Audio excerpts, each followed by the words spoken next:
Hello दोस्तों। आज मैं आपको वैदिक संस्कृति के बारे में बताऊंगा। तो दोस्तों, इसे शुरू करने से पहले मैं आपसे हमेशा की तरह आग्रह करता हूं कि आप मेरे चैनल को सब्सक्राइब करें, लाइक करें। अगर कोई कमेंट्स है तो उसे कमेंट बॉक्स में ज़रूर लिखें। दोस्तों, तो ये वैदिक संस्कृति बहुत इम्पोर्टेंट चैप्टर है प्राचीन इतिहास में, और इससे हमेशा मतलब हर परीक्षा में कहीं ना कहीं से कुछ ना कुछ प्रश्न आते ही रहते हैं। तो दोस्तों, एक आउटलाइन पहले अपने दिमाग में खींचें ताकि आप उसे अच्छी तरह से याद कर पाएँ। तो दोस्तों, वैदिक संस्कृति जो है, वैदिक संस्कृति को हम लोग दो हिस्सों में बांटते हैं। तो है ऋग वैदिक युग और उत्तर वैदिक युग। वैदिक संस्कृति को कितने हिस्से बांटते हैं? तो ऋग वैदिक युग और उत्तर वैदिक युग, जैसा कि आप देख रहे हैं। तो ऋग वैदिक युग जो है 1500 से 1000 ईस्वी पूर्व का है। ऋग वैदिक युग 1500 से 1000 ईस्वी पूर्व का है, और उत्तर वैदिक युग 1000 से 600 ईस्वी पूर्व का है। ऋग वैदिक युग 1500 से 1000 ईस्वी पूर्व का है, और उत्तर वैदिक युग 1000 से 600 ईस्वी पूर्व का है। उसके बाद है वैदिक साहित्य। तो वैदिक संस्कृति में वैदिक साहित्य आते हैं, ठीक है, जिसमें 1500 से 600 ईस्वी तक का युग के बारे में बताया गया है। तो ये वेद वेद से स्टार्ट होता है। तो वेद, ब्राह्मण, आरण्यक, उपनिषद, वेदांग, यहाँ तक के बारे में इसमें वैदिक संस्कृति में बताया गया। तो वैदिक संस्कृति का पता कहाँ से हमें चलता है दोस्तों? तो वैदिक साहित्य से चलता है। वैदिक संस्कृति की जानकारी हमें वैदिक साहित्य से मिलती है। तो जिसमें पहला हम लोग का जो है वो वेद है।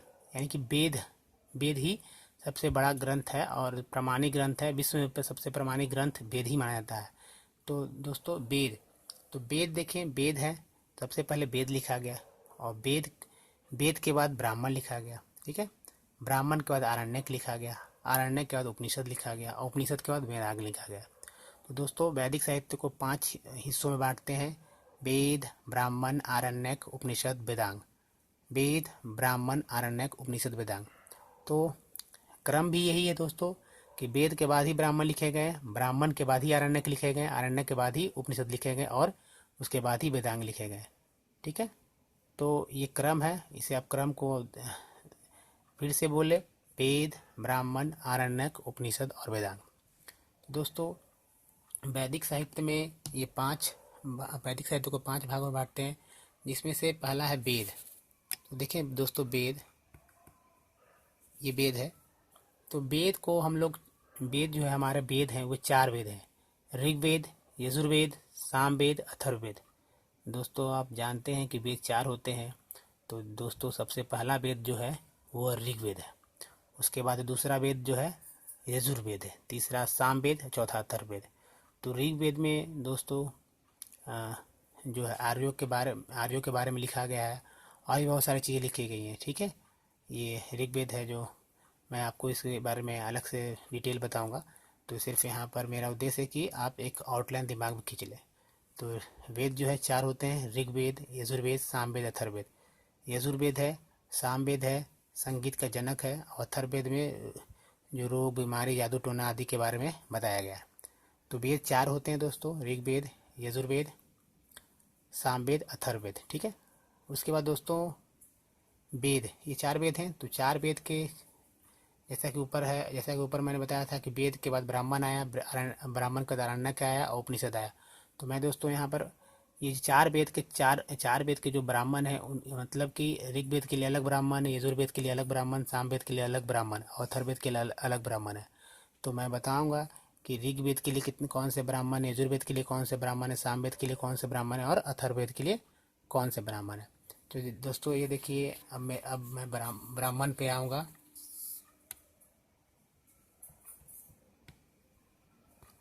ये ब्राह्मण है।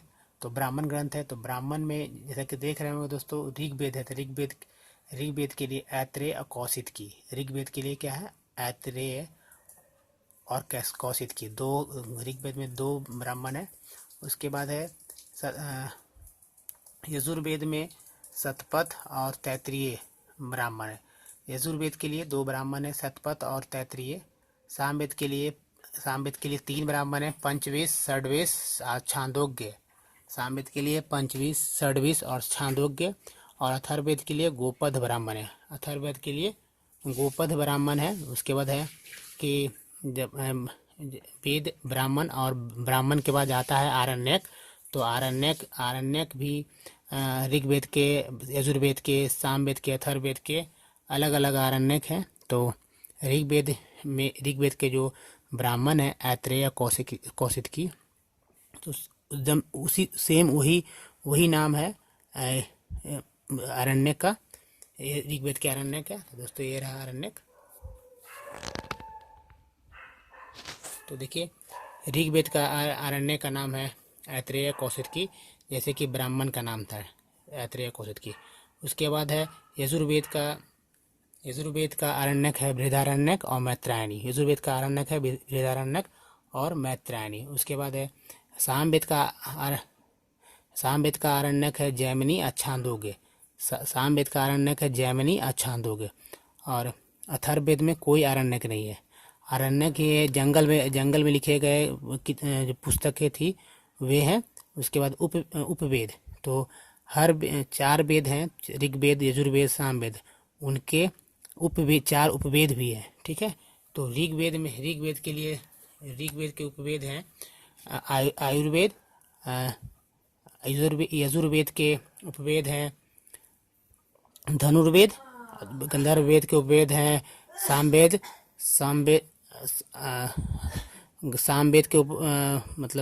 के जो उपवेद हैं गंधर्ववेद, और अथर्ववेद के शिल्पवेद। अथर्ववेद के क्या है? शिल्पवेद। तो दोस्तों ये है उसके हायरार्की है, आप इसे ध्यान में रखेंगे तो बहुत फायदा होगा।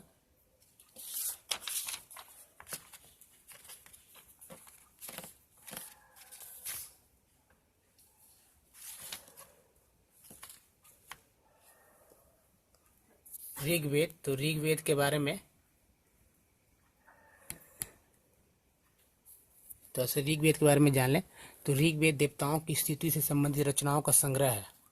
ऋग्वेद देवताओं की स्तुति से संबंधित रचनाओं का संग्रह है। ऋग्वेद को 10 मंडल में बांटा गया है। इसमें 2 से 7 तक जो मंडल है वे प्राचीन माने जाते हैं, और पहला और 10वां मंडल है बाद में जोड़े गए हैं। इसमें कुल 1028 सूक्त हैं। ठीक है, कुल 1028 सूक्त हैं, और ऋचाओं की संख्या जो है 10,562 है। ठीक है। ऋग्वेद की भाषा क्या है? पद्यात्मक, यानी उसे पद में लिखा गया है। और ऋग्वेद में 33 देवी देवताओं का उल्लेख है। ऋग्वेद में 33 देवी देवताओं का उल्लेख है। सूर्य से संबंधित देवी सावित्री को संबोधित प्रसिद्ध गायत्री मंत्र, यानी गायत्री मंत्र जो है ऋग्वेद में ही है, और सर्वप्रथम इस गायत्री मंत्र मिलता है ऋग्वेद में। उसके बाद अस्तोमा सदगमय वाक्य जो है ऋग्वेद से लिया गया है। अस्तोमा सदगमय वाक्य जो है अस्तोमा सदगमय वाक्य जो है ऋग्वेद से लिया गया है। देखिए दोस्तों, अस्तोमा सदगमय वाक्य ऋग्वेद से लिया गया है। गायत्री मंत्र जो है सूर्य से संबंधित है और देवी सावित्री को समर्पित है। ठीक है। उसके बाद ऋग्वेद मंत्र के रचयिताओं में स्त्रियों के नाम मिलते हैं, जिनमें प्रमुख है लोपा, मुद्रा, घोषा, पौलोमी, साची और काक्षावृत्ति। तो इसे याद रखने का तरीका है कि लोपा ओकार की मात्रा है लो में, घोषा में ओकार की मात्रा है, पौ में ओकार की मात्रा है। तो लोपा, मुद्रा, घोषा, पौलमी, साची, काक्षावृत्ति। लोपा, मुद्रा, घोषा, पौलमी, साची, काक्षावृत्ति आदि। उसके बाद देखिए दोस्तों ट्रिक है। तो ट्रिक जो दिया हुआ है, तो एक नंबर लिखा है मैंने, एक। तो एक है जो 4 वेद हैं, उसमें पहला वेद ऋग्वेद है। ठीक है। एक जो है चार वेद में पहला वेद है ऋग्वेद, उसके लिए एक मैंने लिखा। उसके बाद 10, 28, 10,562। इसको ऐसे याद करेंगे, 1, 10, 28, 10,562। 1, 10, 28, 10,562। 1, 10, 28, 10,562।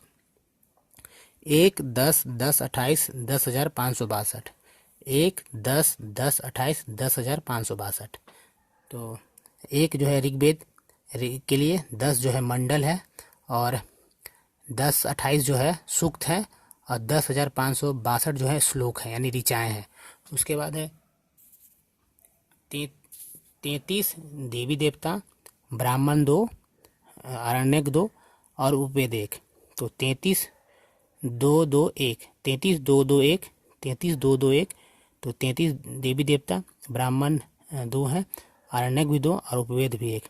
तो ये अगर डाटा अगर बार बार बोलकर याद किया जाए तो अच्छे तरह से याद हो जाएगा कि ऋग्वेद में क्या है। तो नंबर याद रखें 1, 10, 10, 28, 10,562, 33,221, 33,221, 1, 10, 10, 10, 28, 10,562, 33,221। तो दोस्तों अगर ये वीडियो आपको अच्छा लगा हो तो ज़रूर मेरे चैनल को सब्सक्राइब करें। धन्यवाद।